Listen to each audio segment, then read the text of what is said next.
Thank you for joining me. We're going to start a series of 6 workshop clips regarding the 6 ranges of motion of the hips. And most of you know external rotation. So I'm going to demo with this leg. External rotation, meaning the knee goes out. That's what most people refer to as a hip opener. Let's do hip openers in class, Michele. Drawing the knee in, bending the knee and drawing it in would be internal rotation. And then we have flexion. So think of your forward folds, whether they're wide leg or legs closer together, that's flexion. And then adduction, inside of the thighs, where the inside of the thighs draw the leg across the body. Abduction, which would be the outside of the thigh brings the leg out. But today, talking about extension, we're going to demo with a Sphinx pose. And I grabbed a couple of props today. So I have a blanket. I was sitting on a blanket already. You know, everybody who knows me knows I have stacks of blankets. And I also grabbed a small bolster. So these small bolsters you can get on Amazon. I'll put a link underneath. Usually cost fairly minimal as far as props go, and it's one that you'll have with you for the rest of your yoga practice.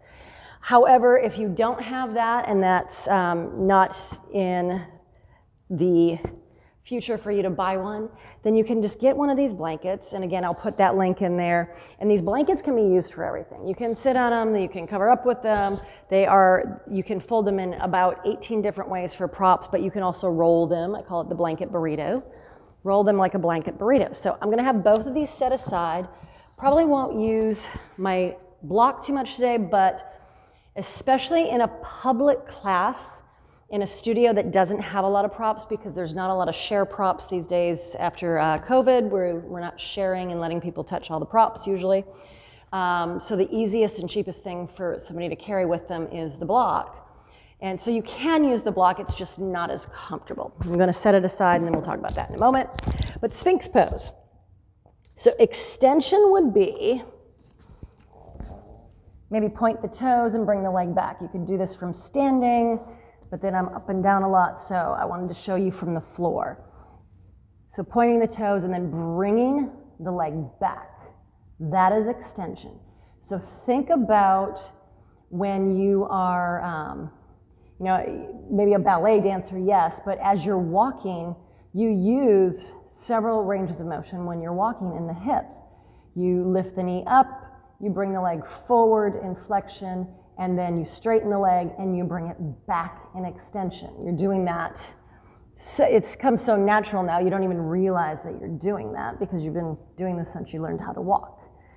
So today, though, to get deeper into this extension and open up the hip flexor a little more, and yes, yin isn't about the muscle, but we do have to get past some of these large muscle groups and the tension in them to get into the yin pose comfortably.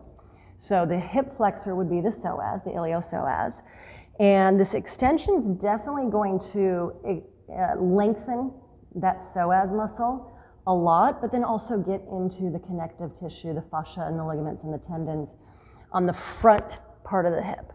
So Sphinx pose, I am wearing my fuzzy sweater today because this is Florida, it's the Florida winter, which means it was in the 40s today. But when you live by the ocean, it's a little colder than it would feel anywhere else, I feel like anyway. So bend the elbows, forearms to the earth, and you want the elbows directly underneath the shoulders.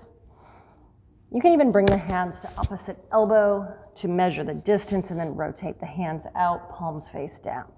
Now the next thing you'll want to do is wiggle the hip points, wiggle the hips forward a little bit so that you create a bigger bend, or bigger curve rather, in your low back and the lumbar spine. Relax the legs, tops of the feet to the earth, relax the legs down.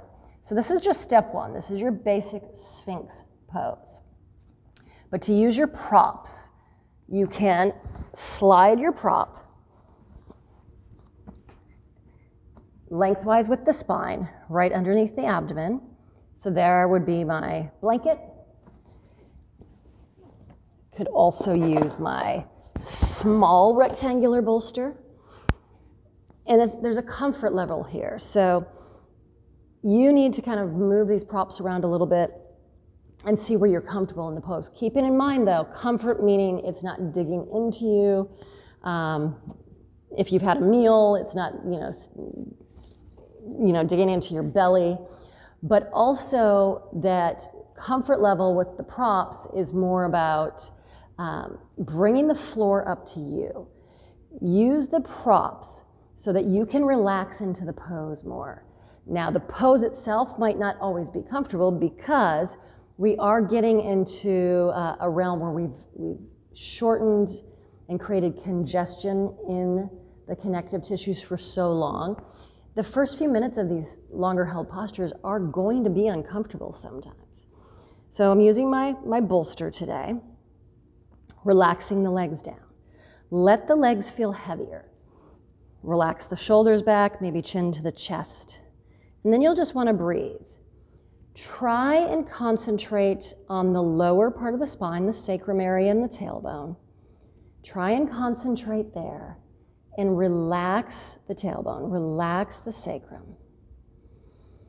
And those of you who need to go deeper, maybe this is fine for everybody, but if you have the flexibility to do this, I bring the prop back a little bit first, rotate the fingertips towards the top corners of the mat, and straighten the elbows, and then you are in a seal pose. I'm actually gonna bring my feet a little wider to make some space. But again, shoulders are back, chin to the chest, and try and breathe. Now here's your tip for the day. Unclench the glutes, unclench the glutes. You know what I mean. Let the glutes relax. Let the legs feel heavier. Let the feet feel heavier. And you probably won't stay here for a whole 5 minutes. Most of these poses we're in for 5, sometimes 6 minutes. This one I would say 3, try and go for 4. But if your elbows start to hurt, come back down to the forearms. And then here, I could probably stay, I'd say I could probably stay here for 4 to 5 minutes almost. And take a few more breaths here. And as always, you can pause the video anytime you want and stay in these poses a little longer. So there's your extension for the day. Now also Cobra, if you need to, on your smaller movement that you might make after your rest pose, after your rebound pose, come up into a Cobra and look over one shoulder on an inhale, then the other shoulder, and then maybe finally take it to a child's pose for your rest pose.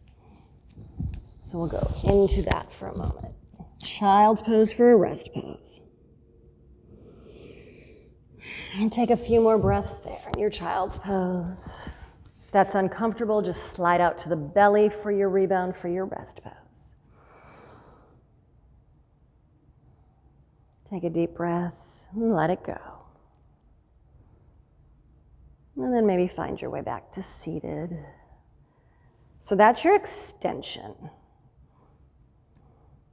And then the next time we'll talk about this, it's going to be about flexion. So for now, thank you very much. Namaste.